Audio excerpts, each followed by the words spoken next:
Well, welcome to our session titled A Holistic Graduate Business and Information Technology and Cybersecurity Program. This is part of the Workforce Development track. My name is Chris Enzi, Chief Operating Officer of Dunbar Security Solutions. We're a full-service managed security provider based out in Hunt Valley, Maryland. I've been spending the last several years really getting my hands dirty in workforce development issues, and I know from first-hand experience in my career, really understanding how to navigate workforce challenges and also the educational challenges coming from a very rapidly evolving field has brought up issues that most people really haven't fully wrapped our arms around. And I have the distinct pleasure today of introducing an individual that has spent nearly a 30-year career in all aspects of the technology and business sides and education sides of this issue called cybersecurity. Dr. Mansur Hasib has both been a thought leader, an educator, and also a technical practitioner in leading people down the path of both understanding not only that this is a highly skilled, technical, challenging area, but also one that's a direct line of business issue. Looking at this from the line of business is a distinct discipline that I think there's a lack of real understanding and clarity on, and I think he's really set a new path and standard for how we, as an industry itself, can build up the next set of leaders out in the field. So with that, I want to introduce Dr. Mansur Hasib, who is the only cybersecurity health information technology professional in the world with 12 years of experience as a Chief Information Officer, a Doctor of Science in Cybersecurity.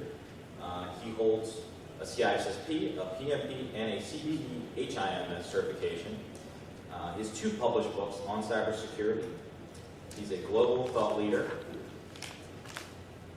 He's led technology, cybersecurity strategy from his 30 years of healthcare, education, biotechnology, and energy. He's a frequent speaker at local, national, and international events, and I think we're all happy to have him here today. So please give a round of applause for Dr.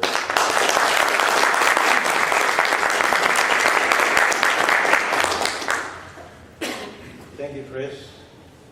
Thank you very much for joining this session. I'm not really used to speaking behind a podium, as many of my students who are in the audience. They know that, but my problem is that I don't have that clicker here. I'm only using the facilities that have been provided. So, in many ways, I'm caged behind this podium right now. Let's first of all talk about leadership. Leadership does not come from a position. It is a frame of mind. Every one of you in this room are a leader. Everyone who came to this conference is a leader. Everyone in the world is a leader. It's just that some people have trouble finding it in them, and sometimes education, enculturation, and the books that they have been reading have taught them how not to be a leader, or have scared them away from this because they think that leaders are on a pedestal and they have to be anointed by society or something. So I give you a story of a leadership story that happened to me yesterday. I came to this conference. I didn't know where I was supposed to be. I walked in and with all my suitcases because I was setting up a booth, and the guard said, "Oh, you're in the wrong place. You really should be at the dock, but guess what? Since you are here, let me help you. And I see that your wife is with you, so I'm assuming that she's going to stand here with your stuff while you go park the car. So let me tell you which elevator to take and where to go and everything." I was a security guard. Does this job description say that he's supposed to do any of that? No. Was that an act of leadership?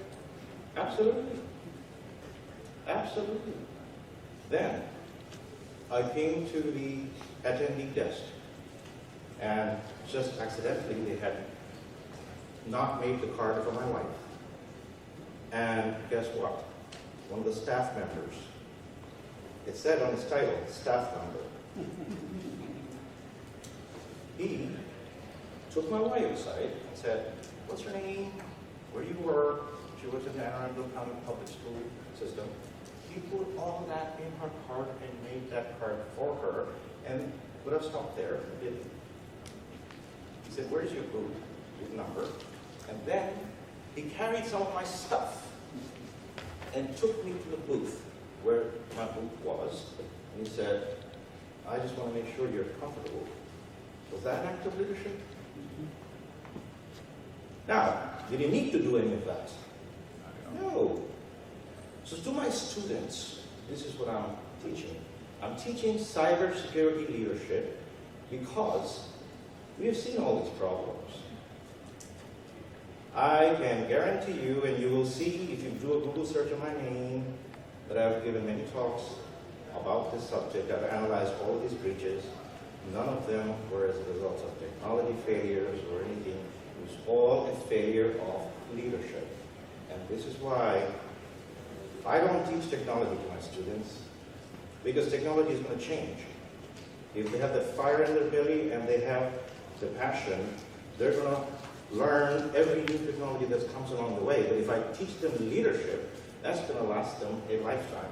And so that is what I have developed in my graduate program. Many graduate programs don't deal with that aspect as much. They're trying to make it all about technology. Technology will change. If that's your focus, technology, you should be getting a computer science degree, not a cybersecurity degree. A cybersecurity degree is not a technology degree. If anybody thinks that, they're wrong. They need to talk to them. Because this is what happened in every one of the organizations. There was a lack of leadership. There was a lack of governance. They didn't understand what their mission was. They didn't do the risks according to the mission. They didn't hire the right people. In many of these organizations, the chief financial officer or the chief administrative officer is responsible for IT and cybersecurity. That's what it says on the website of Anthem, which breached 88 million records. Now, why is the CIO or CISO not empowered to do IT and cybersecurity in their organization? And why is the CEO not embracing that as his or her personal responsibility? So this is the problem in education. We have MBA programs. Many of you probably went through MBA programs. They do not teach you anything about IT and cybersecurity. One of the things that I did before trying to do my own thing, I traveled through the whole of the USA. It's a lovely country, wonderful people all over, and I've been to all 50 states of America. And I have examined hundreds and hundreds of academic programs. So this is based upon my research as well as asking people. Somebody did their MBA in 1978-80. So it's only because it was 78 or 80. I said, no. Even today, they don't teach you IT and cybersecurity in MBA schools. So to fix that, I have one course that will fix that. IT and cybersecurity schools do not teach you business. They don't teach you how to translate risk into financial terms. And so the CEOs and the CFOs, they don't understand. This is a big problem. The other key thing is that America has fallen behind on ethical leadership. Ethical leadership is a very, very key style of leadership, which basically gives back to the people who are innovating the fruits of their innovation. If somebody is never given fruits of their innovation, they will never innovate. If you are running an organization through annual layoffs, you will never have loyalty. And if you don't have loyalty, you will never have cybersecurity because you will have insider threats. Every time an employee leaves, you lose intellectual capital. It's a lot harder to recruit a new employee than to retain a good employee. Guess what? I've run organizations for 30 years. No one ever left my organization because they were having so much fun, and they didn't even think to look outside. And I actually ran mostly nonprofit types of organizations because I was passionate about the mission. Healthcare organization, education organizations, because I like those missions. And so therefore it wasn't a lot of money. People tell me a lot of money. No, no. If you love people and truly love people and care about them, they're going to be loyal to you, they're going to stay with you. People do not leave jobs. They leave bad managers. And I call them managers because they're not leaders. So here's a key thing that MBA schools are sometimes teaching. And I've heard this from MBA school people. Discard your emotions. You're not going to be able to succeed in this program if you have emotions. But guess what, folks? As humans, our emotions are our ethical barometer. Every time you try to do something wrong, all kinds of bad chemicals are flowing through your body. Your body will have a completely bad reaction whenever you try to do something wrong.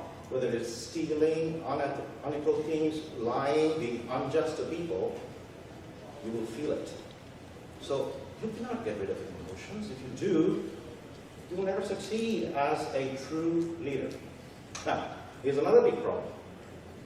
The other big problem is that in our society, in our laws, in our regulations, rules, we really don't have much incentives for ethical leadership. When did you last hear of an award for an ethical leader? So we're not really reinforcing that as a value, and it is very important to reinforce values. You have to reinforce anything that you want to build as a culture.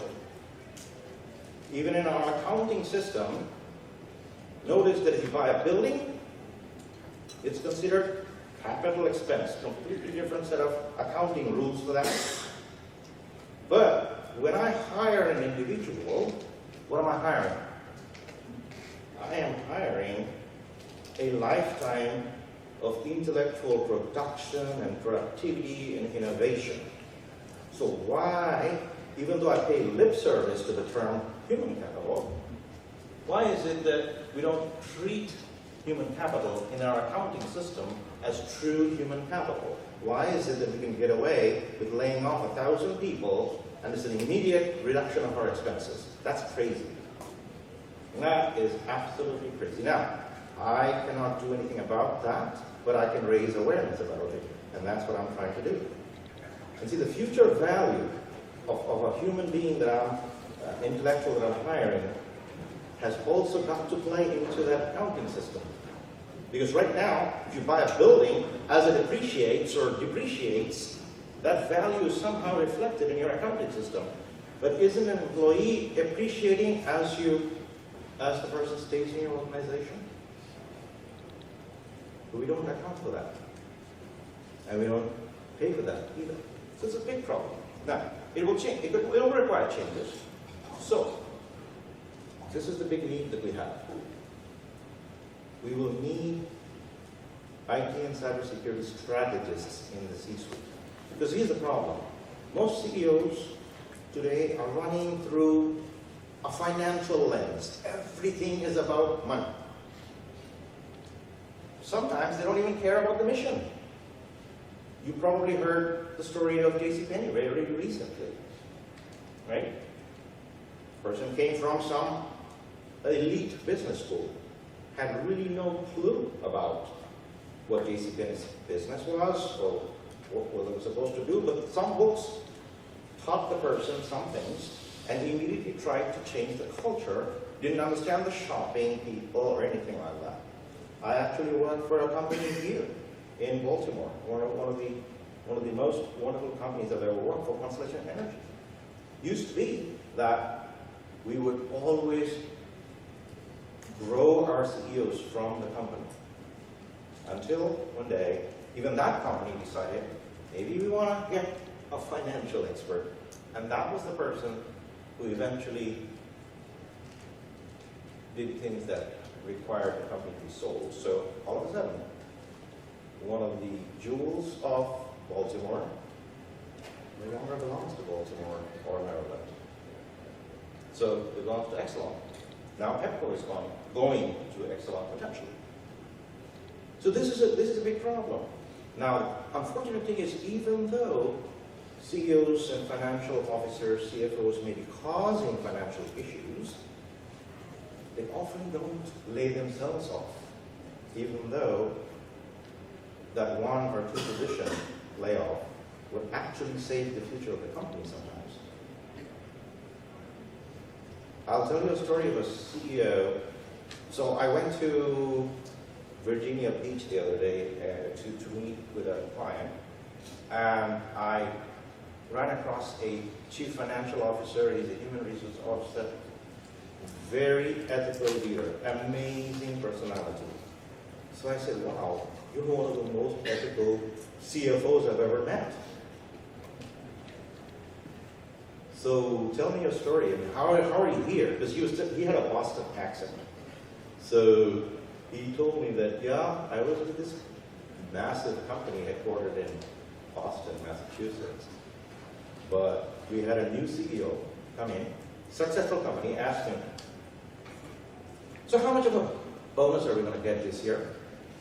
So I was very happy because our company was very, very successful. So I said, we're going to get about 75% of our bonus. The CEO asks, what would it take to get 100% of our bonus? The CFO is taken aback because he says, whoa, that would require us to lay off 4,400 people from our company. The CEO goes, get it done in 60 days. Now, the CFO told me this story. He said, as I was laying off those people, I can tell you, it was a horrendous day for me because I knew this was wrong. It would destroy the company. And I knew right then and there I couldn't stay with this company either. Now, that has allowed me to come to this company now because I feel like I can do this. But you see, this is how a lot of CEOs are actually destroying companies. Unethical leadership has destroyed lots and lots of companies, whereas ethical leadership, and I'll give you one example, which is in my book, of Southwest Airlines. Small little airline company started in some city in Texas, and they were shuttling people back and forth between 2 cities. And 1972, obviously the startup company, 1976 was the first year they made a profit. Well, guess what? They've been steadily growing, growing, and growing, and they have been profitable of every quarter of every year since 1976 until now. Now let me tell you what philosophy they're on. Because I met the CEO, I read his book, I read one of his talks, and it was essentially mind-blowing when I learned about that story. He said, I ran the company with simply one philosophy: do the right thing. And so when September 9/11 happened, other airline companies, what did they do? They started laying off people. They started reducing flights. They started refusing people their refunds even though they're not flying, because people were afraid to fly. But we said, we had a leadership meeting and we said, no. We will have to do the right thing. So tell the customers, no problem, we will refund your money. Tell the employees, there will be no layoffs. And he called an employee meeting and he said, here's what I need you to do. We're going to go through tough times. You have built relationships with the customers. I need you to coax them back in to fly as much as possible. And I need you to be innovative. If a changeover takes 90 minutes, see if there's some way you can make it 60 minutes, 30 minutes, whatever. Now, why did the employees do that? Because the employees are owners of Southwest Airlines. Southwest has an incredible employee profit sharing plan. Now in corporate America, that has almost disappeared. Even retirement plans that used to be there no longer exist. You're on your own. And even that is invested in a market where there is really no guarantee. So this is the problem. The problem is that in cybersecurity is the same story. The mess exists because this is the mentality we're dealing with all over. And that's because even cybersecurity we've been teaching as a STEM discipline. You will hear STEM, STEM, STEM, STEM. I was at a community college and I was talking to parents and students from high school who want to enter the field. They did not realize they don't have to code if they don't want to in cybersecurity. I never coded. Now I know how to code. I just took it because I was curious. But that's not something that I have to do. You see? So it's very important for people to recognize. So I wrote this article in US Cybersecurity magazine. I said, US Cybersecurity magazine people have a booth. You should pick up their magazines, wonderful magazines. And I said that cybersecurity is a STEM discipline with a B at the end, and the B is not silent. The B stands for business, and if you don't think like a business person, you will never succeed. This is what I've been teaching to my students. Now, I'm fortunate enough that some of my students have come out to support me here, so I would hope that you would stand up for a second and at least be recognized so people can see you and talk to you about what I may be teaching in class. And so these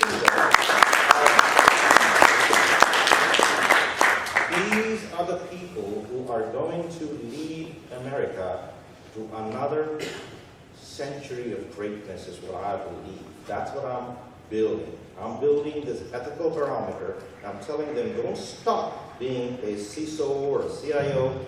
I want you to be a CEO, because as long as the CEOs are there that are wrong, your life is going to be miserable. They're going to blame you for every issue. They're going to think it's your problem, and it's not their problem.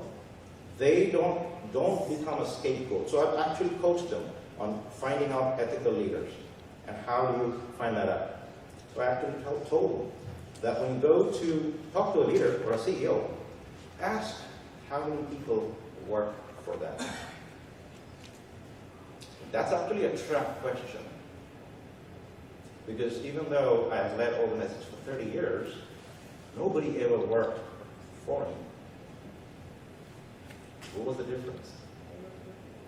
They worked with me. Who did I work for?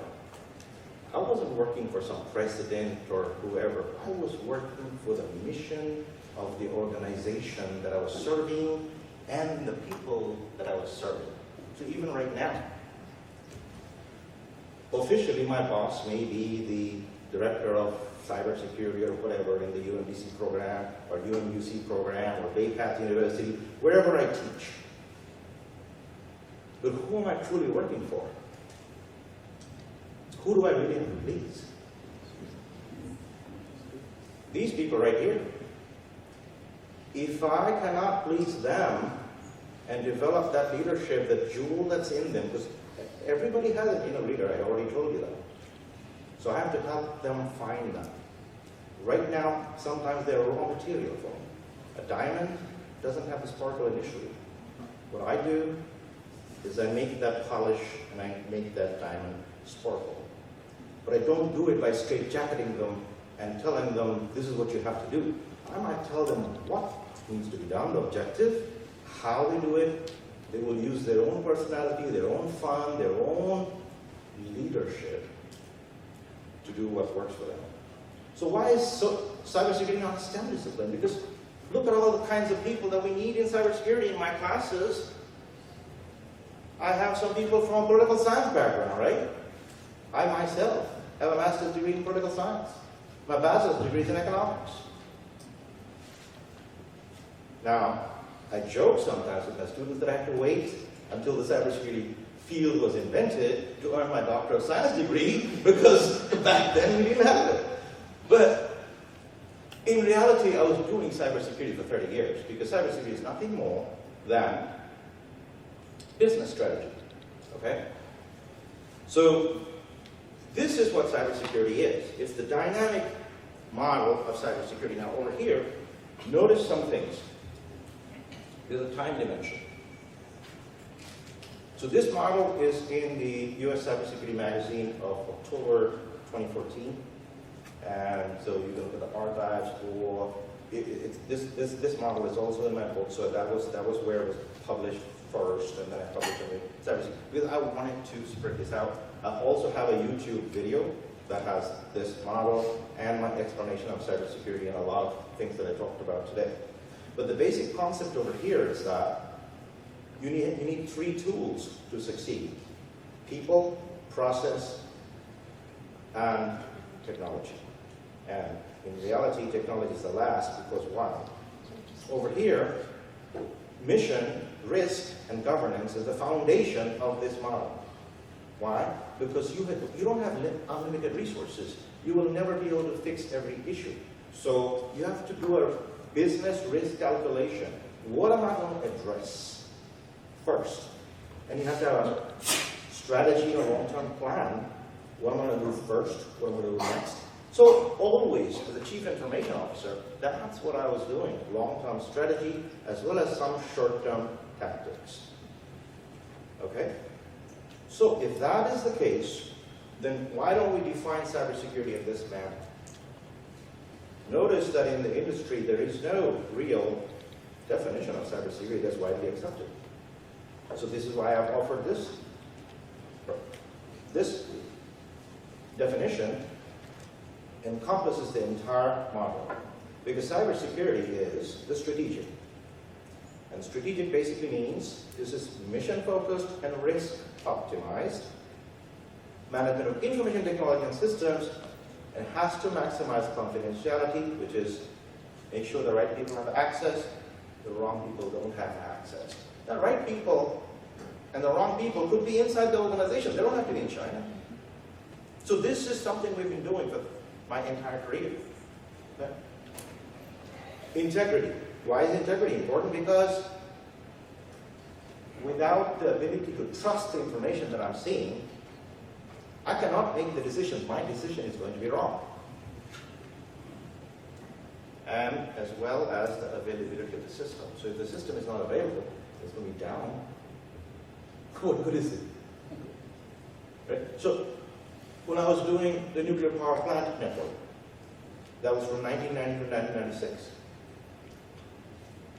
2 minutes of downtime would cost the company multi-million dollars and could have devastating consequences. So we had to build systems like that. One of the things that I did even back then is I did not build one data center or even two. I actually built 13 small rooms throughout the campus, the entire nuclear power plant, so that the data and the machines that would serve the people would be closest to the people. The other thing I did was I didn't stand up and dictate to people what needed to be done.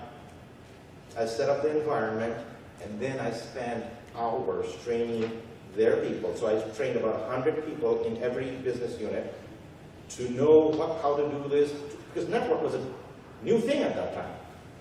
Everybody was mainframe focused. So I trained 100 people, those 100 people trained the rest of the organization. So 2,500 people were trained that way on how to use the system, because guess what? The power of technology is not in technology. It's in how people use it. And so that is why I had always focused on people and this perennial innovation. So because I set them free, nuclear engineers, they knew what to do with it. And then they would come challenge. Okay, so now that I know how to do this, what else can I do? You see, because knowledge builds upon knowledge. In that model, notice that people are the most important part of that model, because even the selection of technology is done by people. The configuration of technology, the target reach. What was the issue there? First of all, it was configuration of technology. It was set to inform, not block. The second issue was information was not being used by anybody to make decisions. So they knew about the issue. 45 days, nothing was done, and then everything hit the fan. So people are critical.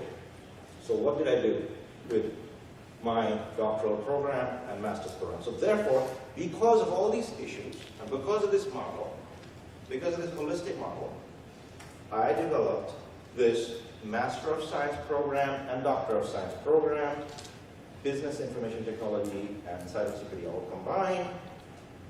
And almost all master's program, most master's program require about 30 credit hours. Now, this varies from state to state, university to university. So my program has about 15 courses that I've designed.